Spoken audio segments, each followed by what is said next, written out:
Meus irmãos, graça e paz, amém? Boa noite a todos. Gostaria que você, na noite de hoje, abrisse a palavra do Senhor no Salmo de número 15. Salmo 15.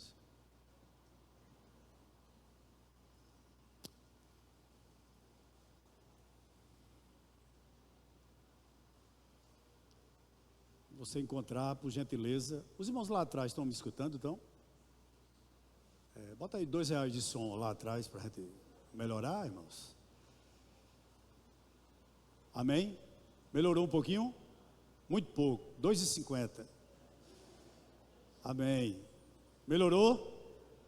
Amém. Pode aumentar um pouquinho. Os irmãos têm problema de surdez, eu também. Tá bom agora? Agora sim, agora sim. Salmo 15, todos encontraram? Você pode ficar de pé, por gentileza. Nós vamos ler 5 versos apenas. A palavra do Senhor nos diz assim: Senhor, quem habitará no teu tabernáculo? Quem poderá morar no teu santo monte? Aquele que vive com integridade, que pratica a justiça e de coração fala a verdade. Aquele que não difama com sua língua, não faz mal ao próximo, nem lança injúria contra o seu vizinho. Aquele que a seus olhos tem por desprezível ao que merece reprovação, mas honra os que temem o Senhor. Aquele que jura e cumpre o que prometeu, mesmo com prejuízo próprio. Aquele que não empresta o seu dinheiro com usura, não aceita suborno contra o inocente. Quem age assim não será jamais abalado. Vamos orar? Deus, aqui está a tua palavra. Que nessa noite, pela tua infinita graça e bondade, tu possa falar ao nosso coração. Como já foi orado nessa manhã, aliás, nessa noite, já foi até testemunhado aqui, tu falasse conosco pela manhã, falasse conosco agora há pouco, mas pela tua graça, Pai, pela tua bondade, fala conosco mais uma vez. Assim nós te pedimos e já estamos agradecendo a ti, em nome do teu Filho amado Jesus Cristo. Pois ele vive e reina para todo sempre. Amém. Os irmãos podem sentar. Quando você lê esse salmo, você fica motivado a dar um título a ele. E eu dei o seguinte título a essa mensagem: Características do verdadeiro adorador. Eu vou repetir: características do verdadeiro adorador. Deus havia ordenado a Moisés que constituísse um santuário para que pudesse habitar no meio do seu povo. Isso está lá em Êxodo 25:8. E esse tabernáculo móvel, ele acompanhou o povo de Israel durante toda a sua peregrinação pelo deserto, 40 anos. E também na posse da terra prometida. Mas esse tabernáculo também era um símbolo da presença de Deus entre o povo. Os séculos se passaram e agora Davi traz a Arca da Aliança ao Monte Sião. Foi apenas o que restou do tabernáculo inicial. Essa narrativa está lá em 2 Samuel, capítulo 6, do 12 ao 9. O texto. Interessante que quando Davi trouxe a Arca da Aliança, essa arca foi colocada numa tenda. Ou seja, a tenda deixou de peregrinar e se fixou no monte do Senhor. É esse exatamente o pano de fundo deste memorável salmo, que trata das características de um verdadeiro adorador. Certa feita, um jovem rico chegou para Jesus e fez a pergunta mais importante que um pecador pode fazer: Senhor, que farei para herdar a vida eterna? Jesus olhou para ele e disse: tu sabes os mandamentos. E ele disse: sei e cumpro todos. E Jesus disse: só te falta uma coisa, vende o que tu tem e me segue. Primeiro ponto: é impossível para qualquer pecador cumprir todos os mandamentos. Guarde isso no seu coração. Tudo que deve ser feito para a sua salvação, Cristo fez na cruz do Calvário. Você está entendendo? Eu vou repetir. É impossível para qualquer um de nós cumprirmos o decálogo. É impossível. Tudo que tinha de ser feito por nós, Jesus já fez na cruz do Calvário. Amém? Então eu não recomendaria esse salmo para um pagão como conversão, buscando salvação. E vou lhe dizer por quê. Porque nós somos tentados, ao ler esse salmo, a pensar que isso é uma prescrição. Vou explicar. Nós somos tentados a olhar para esse salmo e dizer: faça isso que está nesse salmo e você será salvo. E eu gostaria de lhe dizer que o salmo não é uma prescrição. O salmo é uma descrição. O que o salmista vai dizer aqui é o seguinte: você não vai fazer essas 11 virtudes do salmo, eu contei 11 para ser salvo, não. Mas por ser salvo, você vai se comportar desse jeito. Ao término da minha mensagem, eu gostaria que você pensasse: eu sou salvo? É isso que eu gostaria que você pensasse. Eu tenho características de um cristão, eu tenho características de um adorador. É isso que esse salmo vai colocar para nós.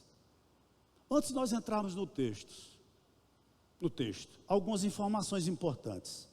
Primeira, assim como a nação de Israel, a igreja ela não pode ser enganada com os aspectos externos da adoração. Por que eu digo isso?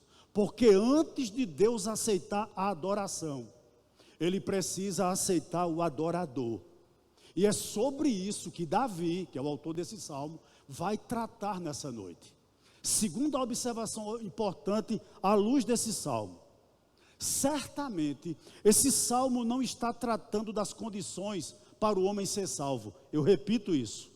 Mas das marcas de uma pessoa salva, pela graça de Deus, dessa pessoa que vive para agradar a Deus, que vive para ter comunhão com Ele.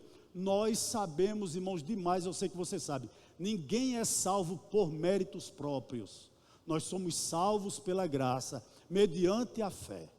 Efésios capítulo 2, verso de número 8. Terceira informação importante: a fé salvadora, ela nunca vem só. A fé que salva, ela nunca vem só. E mais, ela é evidenciada pelas obras. Ninguém pode ser salvo e continuar a ter a velha vida. É isso que esse salmo vai nos dizer. Nós sabemos que, primariamente, esse salmo fala sobre Jesus, porque Ele é o homem perfeito. Mas também, irmãos, é fato que todos os que foram alcançados pela graça são ajustados, são moldados, são adaptados à imagem de Cristo. Vá para o verso 1, por gentileza. Olhe para ele. O salmista faz a pergunta parecidíssima com o jovem rico. É ou não é? Olha o que ele diz no verso 1. Senhor, quem habitará no teu tabernáculo? Quem poderá morar no teu santo monte? Olha a preocupação de Davi. Ele faz 2 questionamentos a Deus. O questionamento do salmista é duplo. Primeiro ele pergunta: Senhor, quem habitará no teu tabernáculo? Em outras palavras, quem irá se firmar em ti, Senhor? É isso que ele pergunta inicialmente. Quem terá aqui na terra comunhão contigo? De quem tu ouvirás os louvores? De quem tu ouvirás as orações? Essa é a primeira pergunta de Davi. Em outras palavras, quem é o adorador que terá intimidade contigo? E ele faz um segundo questionamento no verso 1. E esse talvez seja mais sério. Quem poderá morar no teu santo monte? O que é que Davi está dizendo? Senhor, quem irá para o céu? Essa é a pergunta de Davi a Deus. Quem irá para o céu? Quem irá comparecer perante aquele cujos serafins cobre o rosto? Irmãos, isso é um questionamento de um verdadeiro adorador. Davi se preocupava com a sua eternidade. Isso fica muito claro. Por quê? Porque quem é salvo pensa sobre o céu. Não é isso que Paulo diz em Colossenses? Pensai nas coisas lá do alto, onde Cristo vive. Quem é salvo pensa sobre o céu. Mas também quem é salvo busca agradar a Deus. Quem é salvo se preocupa com o seu testemunho. Isso é claro aqui. Duas coisas que eu gostaria de destacar aqui. O salmista não era um ateu teórico. Vou explicar. O que é um ateu teórico? É aquela pessoa que nega conceitualmente a existência de Deus. É o que está escrito no Salmo 14, verso 1. Diz o insensato no seu coração: Deus, não existe Deus. Deus não existe, não há Deus. Esse é o ateu teórico, mas existe o ateu prático. Quem é o ateu prático? É aquele que, embora acredite na existência de Deus, vive como se ele não existisse. Davi nem era um ateu teórico, nem tampouco um ateu prático. Isso fica muito claro à luz desse salmo. Deixa eu lhe dizer algo aqui. Se as vestes nupciais da retidão em Cristo Jesus, sem essas vestes, nós não temos direito de nos sentar no banquete da comunhão. Em outras palavras, é Cristo que nos salva. Contudo, sem a sinceridade em nosso andar, nós não somos qualificados para a igreja imperfeita na terra. E certamente, nós também não teremos que esperar que estaremos na igreja perfeita no céu. Do verso 2 até a parte B do verso 5, Davi se propõe a responder quem é o verdadeiro adorador. Ele vai responder a pergunta que ele mesmo faz a Deus no verso 1, a partir do verso de número 2. Repito, Davi não está nos dando uma lista sobre exigências para alguém ser salvo, não. Mas ele elenca os atributos de uma pessoa salva. Veja se não é isso. Chama a sua atenção agora, eu vou chamar das virtudes positivas. Versículo 2, apenas a parte A.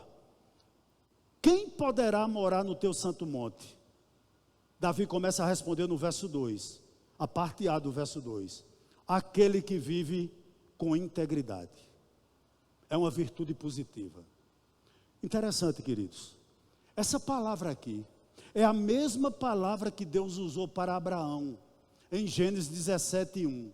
Quando Deus diz o seguinte a Abraão: anda na minha presença e ser perfeito. Perfeito aqui significa maduro, seja íntegro, seja sadio, Abraão, esteja por inteiro, Abraão, na minha presença. É a mesma palavra, ou seja, o que significa integridade? É aquilo que você é longe dos holofotes. É aquilo que você é quando, humanamente falando, ninguém está te vendo. É o privado do teu celular. É o que você vê no seu celular. Ou o que você deixa de ver no celular. Vai demonstrar a sua integridade. Por que eu digo isso? Porque o inimigo, ele não é desmascarado somente pelo que nós pregamos, mas principalmente pelo que nós vivemos. E o salmista está dizendo que aquela pessoa que terá intimidade com Deus na terra, e que aquela pessoa que vai morar no céu, em primeiro lugar, ela é uma pessoa íntegra. Porque para Davi, não adiantava a gente levantar as mãos no culto e abaixar o caráter na vida. Não adianta estar diante daquela arca, lá no monte do Senhor, levantando as mãos, oferecendo sacrifícios e não ter caráter na vida. Por que eu digo isso? Porque Deus não habita em performance. Deus habita onde há verdade. Deus habita num coração verdadeiro. É isso que Davi começa a nos ensinar. E me permita aqui 2 exemplos bíblicos. Eu fico imaginando José. Se Deus não fosse com ele, se a graça de Deus não tivesse gerado integridade no coração de José, ele não tinha pensado 2 vezes e teria se deitado com a mulher de Potifar. E o nome de Deus no Egito seria, irmãos, envergonhado. Eu fico pensando sobre Daniel, capítulo 1, que tomou uma decisão firme de não se contaminar com as iguarias do rei. Se ele não tivesse tomado essa decisão firme, o nome do Senhor tinha sido ridicularizado na Babilônia. Porque Daniel, porque José, entre outros personagens bíblicos, talvez porque você vive de forma íntegra, porque você nasceu de novo. Essa é uma grande realidade. Mas ele continua ainda dando outra virtude positiva. Verso 2, ainda parte B, ele diz o seguinte: aquele que pratica a justiça. Olhe para mim, por gentileza.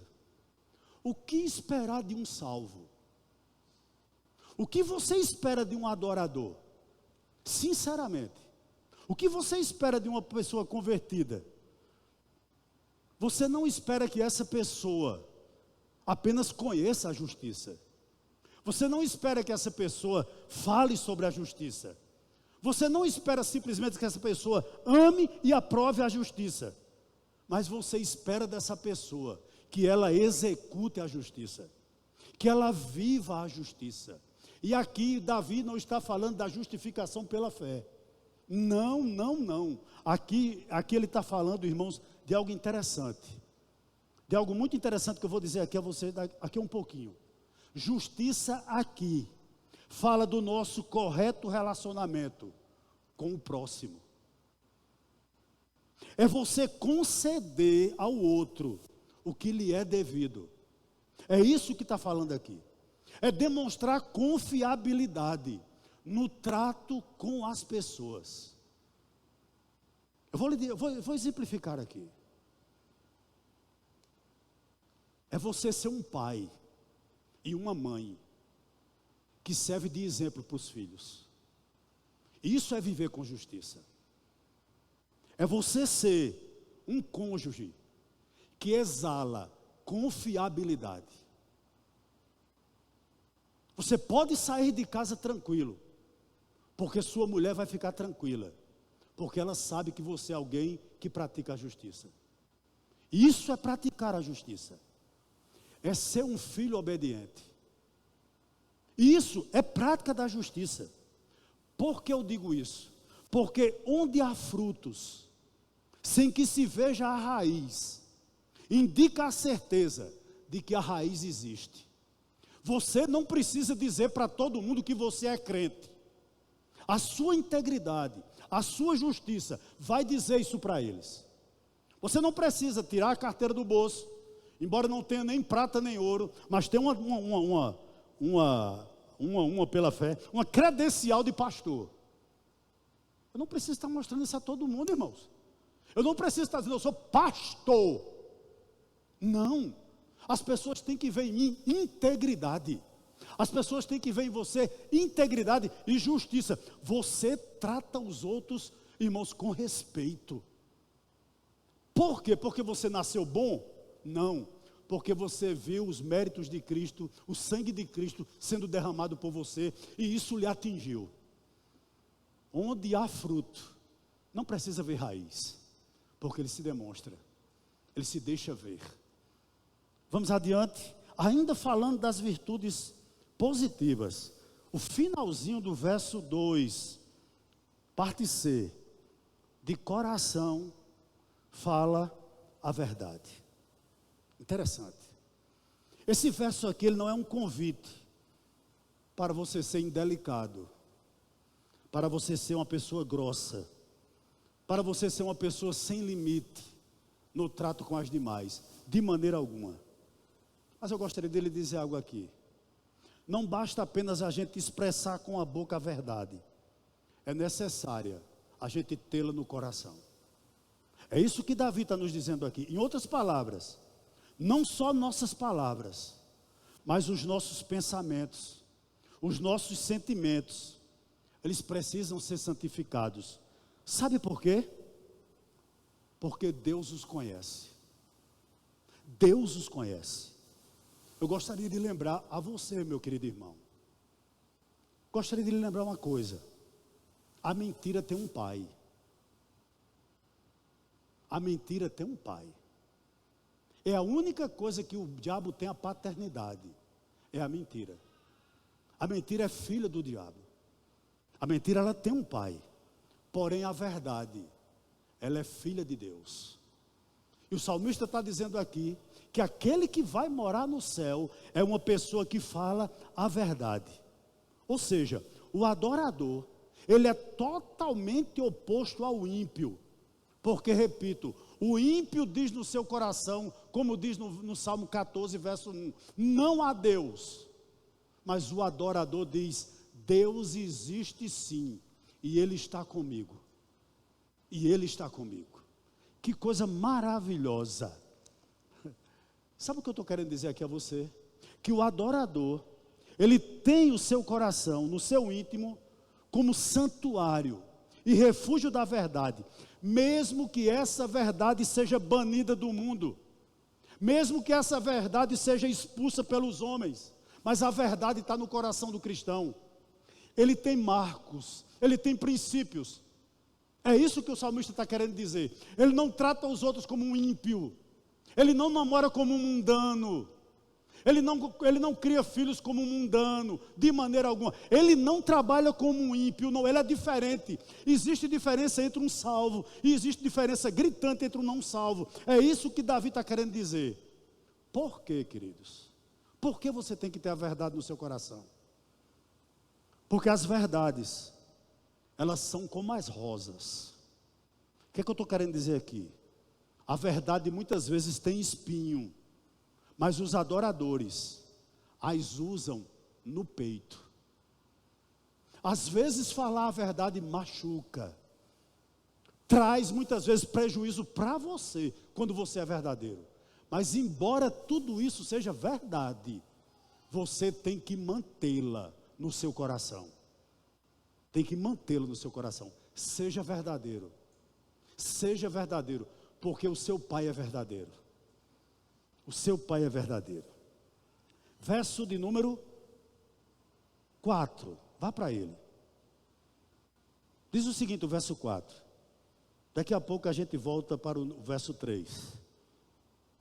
Aquele que a seus olhos tem por desprezível ao que merece reprovação, mais honram os que o temem o Senhor. Aquele que jura e cumpre o que prometeu, mesmo com prejuízo próprio. Vamos parar um pouquinho aqui, no verso 4. O adorador, ele honra quem honra o Deus dele. É isso que o salmista está dizendo. O adorador, ele honra os fiéis da terra. Ele respeita os fiéis da terra. Mas em contrapartida, ele não bajula o ímpio. É isso que o salmista está dizendo. Ele não enaltece as obras iníquas da humanidade. Ele, pelo contrário, irmãos, ele rejeita. Deixa eu lhe dizer algo aqui. Se um homem realmente ele é salvo, esse homem honra a Deus de forma verdadeira. E por honrar a Deus de forma verdadeira, ele não pode ao mesmo tempo honrar aqueles que vivem na contramão da vontade de Deus. É isso que o salmista está dizendo. Em outras palavras, quem é adorador não vive para agradar os mundanos. Quem é adorador não fecha seus olhos às suas maldades, às maldades dos mundanos. Quem é adorador não acha certas as práticas mundanas. Quando na verdade, meus irmãos, o que o mundano muitas vezes precisa é de uma repreensão franca e aberta em amor. E eu lhe faço uma pergunta. Você vê o pecado campear na sua casa e não diz nada?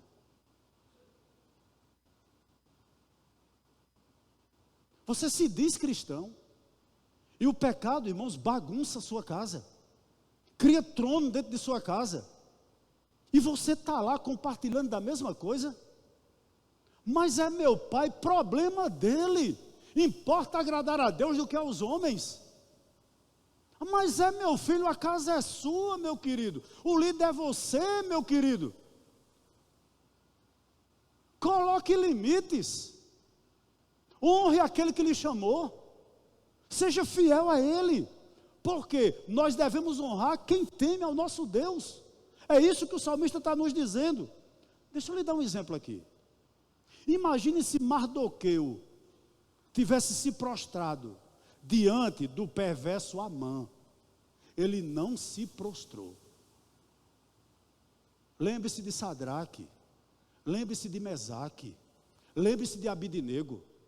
Todo mundo se prostrou diante da estátua de Nabucodonosor. Você pode imaginar a cena? Uma banda tocando, uma estátua reluzente, irmãos, de 60 metros de altura, toda feita de ouro. Daquele governo ali, daquele império, dependia a vida daqueles 3 jovens, o emprego daqueles 3 jovens, irmãos, a sobrevivência daqueles 3 jovens. Todo mundo, depois que a banda tocou, todo mundo se dobrou. Eu fico imaginando você olhando a cena, uma multidão prostrada diante de Nabucodonosor, e 3 jovens, Sadraque, Mesaque e Abidinego, de pé. De pé. Por quê? Porque eles honravam ao Deus que haviam chamado. Para eles importava agradar a Deus do que aos homens. Isso é maravilhoso demais no verso 4. Aquele que a seus olhos tem por desprezível ao que merece reprovação, mas honra os que temem o Senhor. Eu posso lhe dar um conselho aqui? Você não precisa se parecer com um mundano. Você não precisa se parecer com uma pessoa que não tem referencial com relação a Deus. Você não precisa. Pior, ou melhor, Deus não lhe chamou para isso. O estilo de vida do mundano é de quem colocou no coração: Deus não existe. O estilo do adorador é diferente. Ele existe e eu vou morar com ele. É muito claro aqui o que Davi está dizendo. Mas ainda no verso 4, a parte C, olha o que ele diz: quem é adorador é aquele que jura e cumpre o que prometeu, mesmo com prejuízo próprio. Eu vou lhe dizer algo aqui nessa noite. O adorador tem palavra. O cristão tem palavra. Se você é crente, não precisa documento. Sua palavra deve bastar. Sua palavra deve ser suficiente. Em outras palavras, o que eu estou dizendo é o seguinte: as suas promessas que você fez a alguém, estou dizendo a santo católico, tá bom? Os seus votos, as suas alianças, feitas com uma pessoa, são cumpridas. São cumpridas. É isso que o salmista está dizendo. O pastor Charles Swindoll, analisando esse salmo, principalmente esse versículo 4, a parte C, ele diz o seguinte: devemos fazer o que prometemos, mesmo quando manter a nossa palavra for algo difícil de cumprir. Posso lhe dizer algo aqui nessa noite? O sim do crente é sim, o não do crente é não. Crente não tem palavra dúbia, crente não tem meia verdade, crente não participa dessas coisas. Por quê? Porque suas ações são avalistas das suas palavras. Eu sei, meus amados irmãos, que púlpito não é lugar para a gente falar de nós mesmos. Eu gostaria que você, por favor, me entendesse o que eu vou dizer. Não estou aqui para querer ser mais santo do que ninguém, mas apenas um exemplo se encaixa aqui. Segunda-feira passada, eu vendi meu carro. Segunda-feira à noite, tardinha. E o rapaz disse: quanto é o carro? Eu disse: X. E ele disse: o carro está comprado. Eu digo: o carro está vendido. E ele foi embora. Na terça-feira ele voltou lá em casa e disse: vou fazer 50% do pagamento. Eu digo: precisa não. Quando a gente passar o documento, você me dá o dinheiro todo. Na quarta-feira ele estava lá em casa. E aí? Eu disse: fiz a vistoria, assinei o recibo, inclusive errado.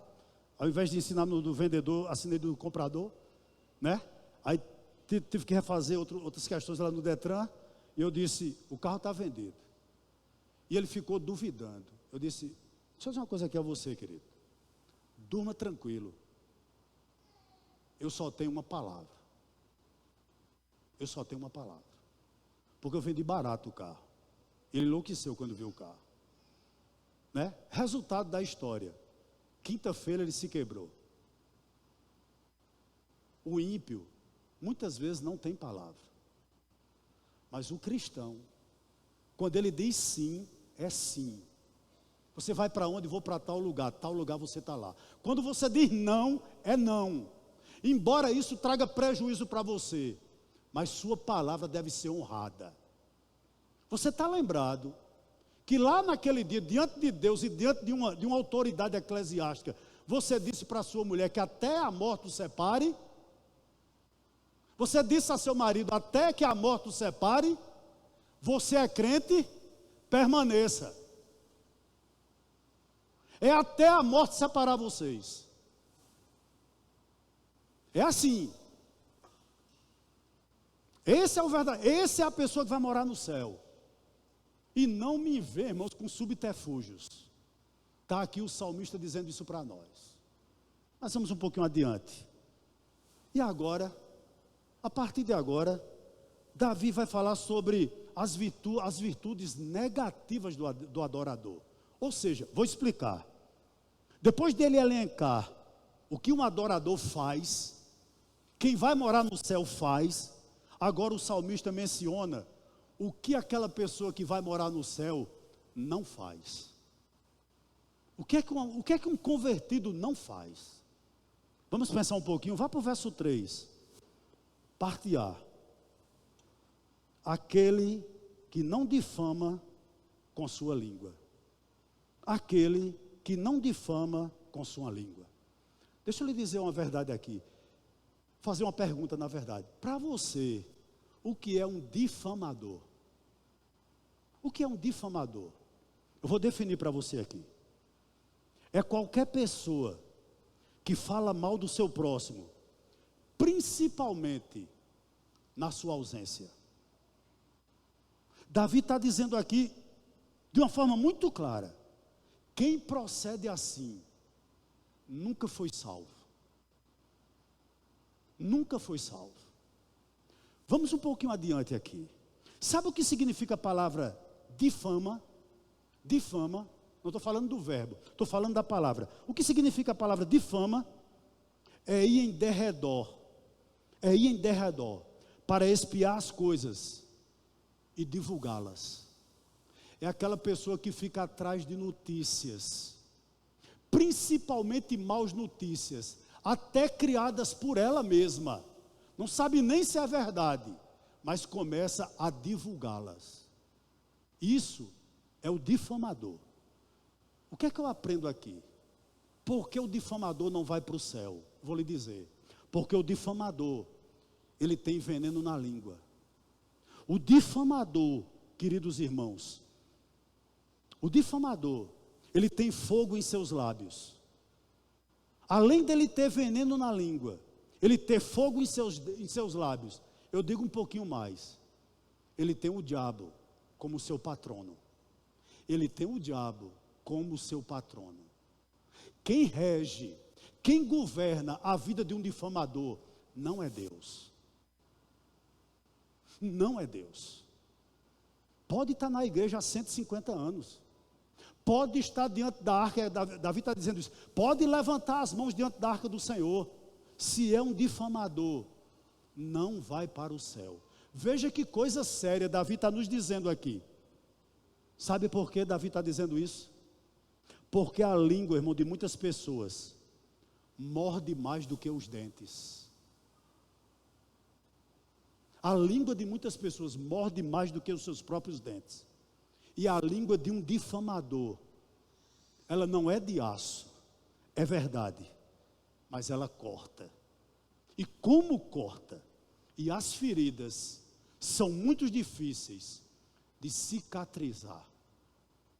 Eu gostaria muito de orar por você nessa noite, para que nunca um difamador se levantasse contra você.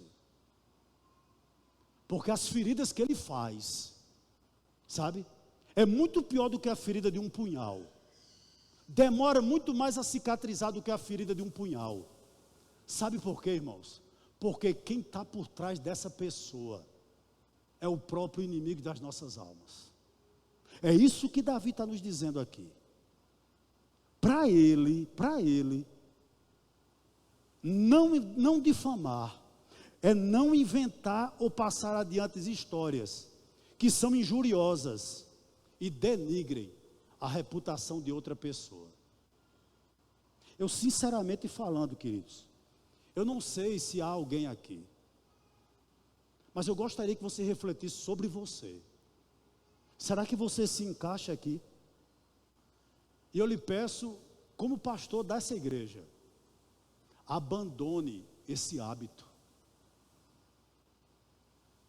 Tire isso da sua vida. Interessante, eu estava lendo um livro, e o autor diz o seguinte sobre isso: um crente antigo deixou sobre a sua mesa de refeições, em quadro escrito o seguinte, olha o que ele escreveu: aquele que gosta de difamar com palavras amargas aqueles que não estão presentes, não tem lugar nessa mesa. Eu achei isso fantástico. Sabe o que esse crente está querendo dizer? Eu não quero ter comunhão com alguém que difama, alguém que eu tomo santa ceia com ele. É isso que ele está dizendo. Então, um adorador, ele não difama ninguém. Mas ele vai além. Ele diz no verso 3 ainda, parte B. Olha o que ele diz: não faz mal ao próximo. Que coisa linda, irmãos. O adorador, ele não só tem a língua dominada, mas também as suas mãos, as suas ações. Um adorador, ele se recusa a fazer o mal contra o próximo. Exemplo, ele não é um Caim. A história de Caim e Abel me fala muito ao meu coração, porque ambos foram criados debaixo do mesmo teto, beberam da mesma fonte, ouviram, irmãos, as verdades dos mesmos pais, e mesmo assim, um não queria nada com Deus, mas o outro queria. E foi o primeiro assassinato da história da humanidade. Ele matou o próprio irmão com as mãos. Sabe por quê? Porque ele nunca foi um adorador. Olha as ofertas que ele oferecia. Caim. Mas vamos um pouquinho adiante. Terceiro, parte C ainda. Não lança injúria contra o seu vizinho. A ideia aqui, sabe qual é? Ele não ofende os outros com palavras. Ele não pega algo desonroso para remexer nele, de modo desnecessário. O que é que Davi está dizendo?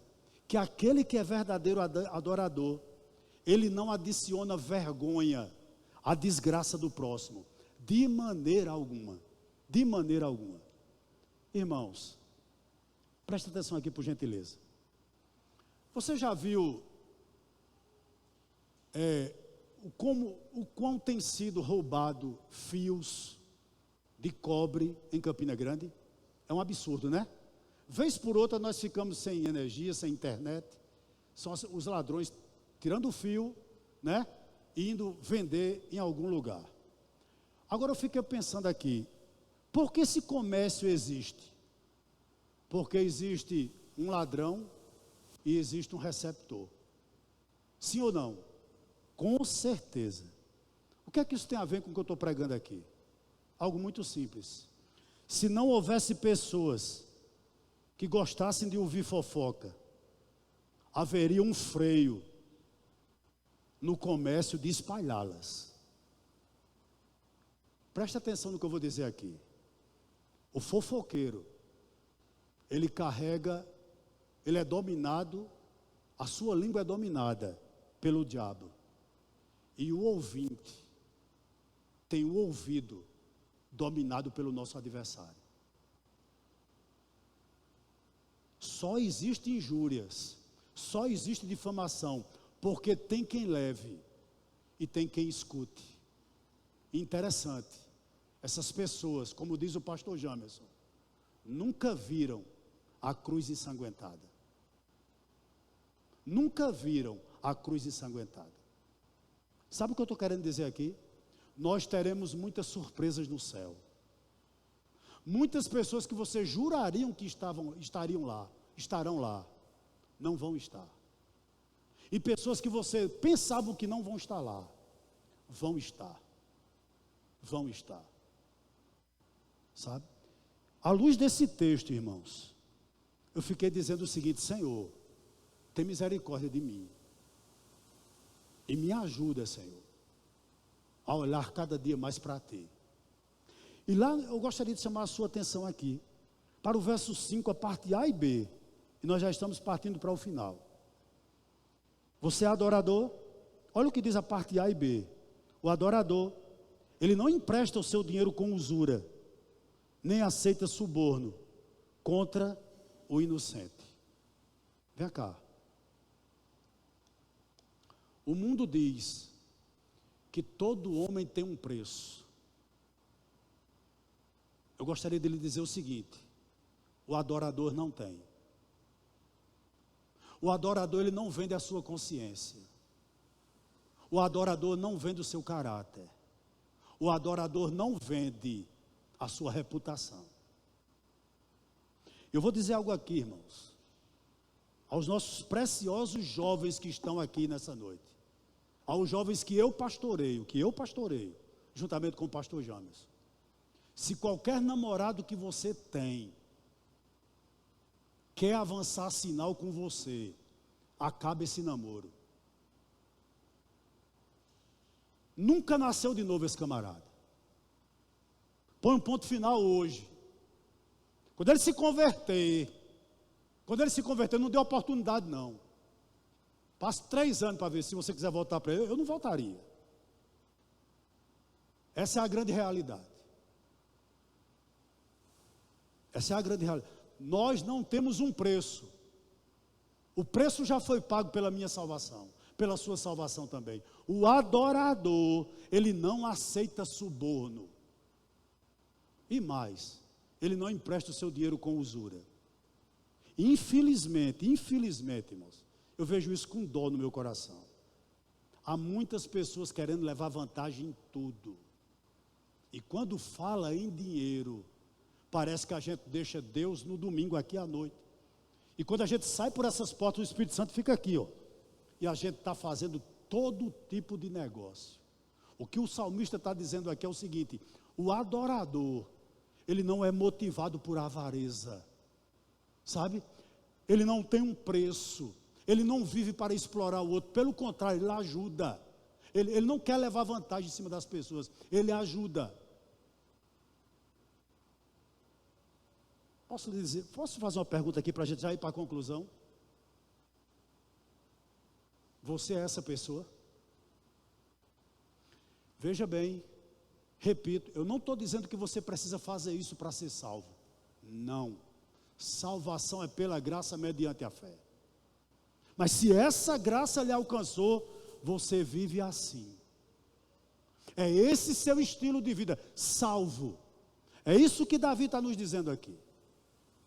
Irmãos, vamos concluir, parte finalzinha do verso 5. Quem age assim, não será jamais o quê? Abalado. Que coisa maravilhosa. O que o Salmo está nos dizendo aqui? É que quem encontra Deus em Cristo Jesus, vive conforme esse Salmo. O que o Salmo está nos dizendo aqui?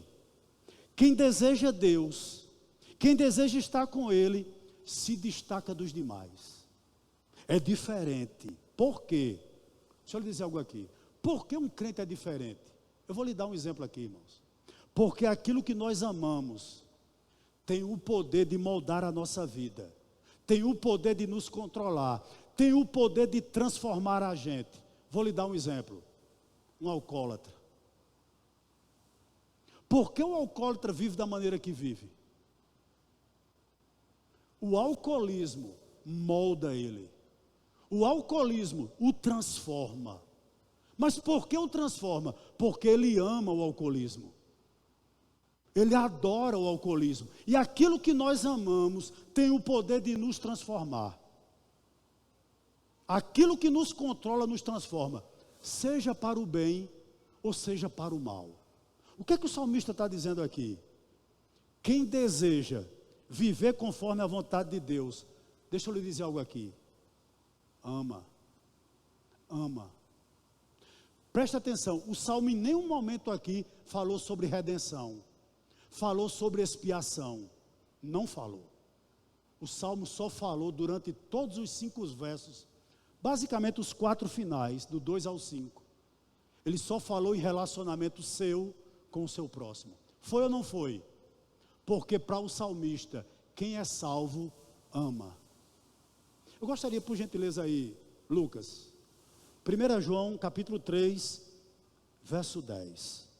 Vamos ler, queridos? 1 João 3,10. Pronto. Nisto são manifestos os filhos de Deus e os filhos do diabo. Todo aquele que não pratica a justiça não procede de Deus. E o mesmo vale para aquele que não ama o seu irmão. Aquele que não ama o seu irmão. Nós vamos tomar a Santa Ceia daqui a pouco. Se você ama o seu irmão, você não fala mal dele.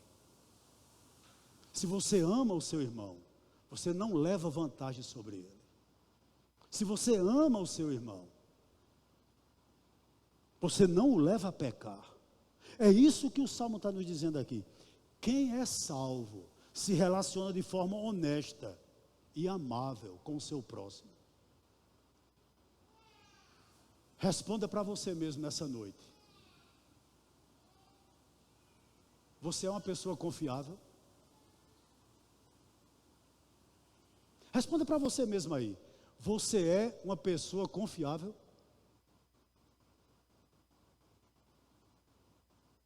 Pense um pouquinho sobre isso essa noite. E abra seus ouvidos para o que eu vou dizer aqui. Não queira mudar a conduta de ninguém. Eu vou repetir. Não queira mudar a conduta de ninguém sem que antes Deus mude o coração dessa pessoa. É impossível você mudar a conduta de alguém se o Espírito Santo não transformar. Meu objetivo aqui é acabar com fofoca no Médici? Jamais. Ah, como eu gostaria. Mas eu não tenho esse poder. Eu não tenho esse poder. Porque a pessoa não convertida vai viver aqui fofocando. A pessoa não convertida vai viver aqui difamando. A pessoa convertida, não convertida, vai estar aqui, irmãos, subornando os outros, não sendo íntegro, vai estar conosco. Porque nunca se converteu. Pode morrer de pregar, se o Espírito Santo não fizer, está aqui fazendo os trabalhos, louvando conosco, se ajuntando conosco, tomando ceia conosco, mas não vai para o céu. O pastor sofre com isso? Sofre. Porque que pastor quer que a sua ovelha se perca? Nenhum. Mas eu não posso mudar a conduta de ninguém, só o Espírito Santo, irmãos. Essa é a grande realidade. A conduta de um justo é fruto do caráter do justo. Se você é um pregador, eu vou dar as divisões desse sermão em outro sermão para você pregar. O salmista está dizendo aqui em outras palavras, o adorador, ele é transformado no caráter, na conduta e nas conversas. É isso que esse salmo está dizendo aqui. Ponto final. Qual o destino do justo? Lucas, por gentileza, querido. João 10, 28. João 10, 28. Eu lhes dou a vida eterna. Jamais perecerão. E ninguém as arrebatará da minha mão. Crente não perde salvação.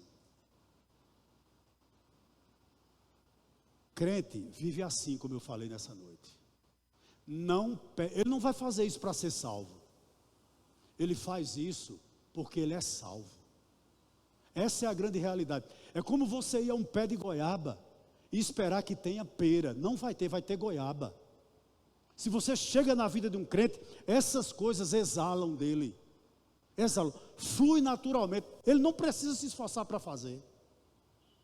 A salvação já foi feita em Cristo, mas ele é habitado pelo Espírito.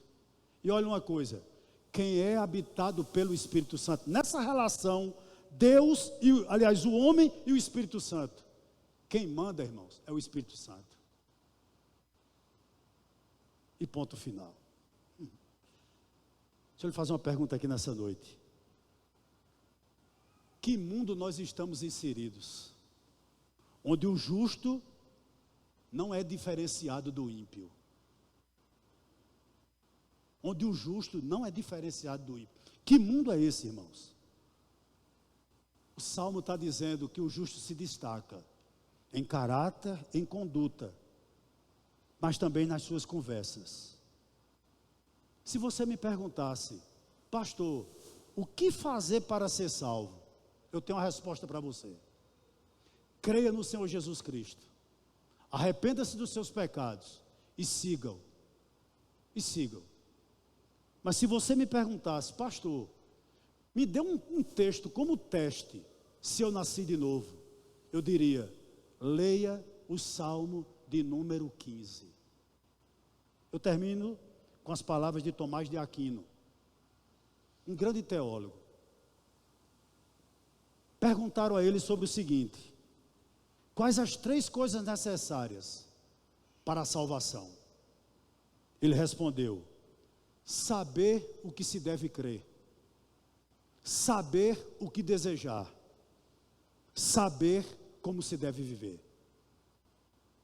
Eu vou repetir: saber o que deve crer. Segundo, saber o que desejar. Terceiro, saber como se deve viver. E ele respondeu: no que nós devemos crer? Cristo. Segunda, o que desejar? Deus. Terceira, como se deve viver? Em retidão e justiça. Ponto final. Ponto final. Depois de tudo isso, acho que você deve ter dito, eu devia ter vindo no culto de 5 horas. Concordo com você. Né? Mas saia daqui fazendo a seguinte pergunta a você mesmo. Não é o pastor não, eu vou perguntar a mim, viu? Eu sou salvo? Eu sou adorador? Lê o Salmo 15.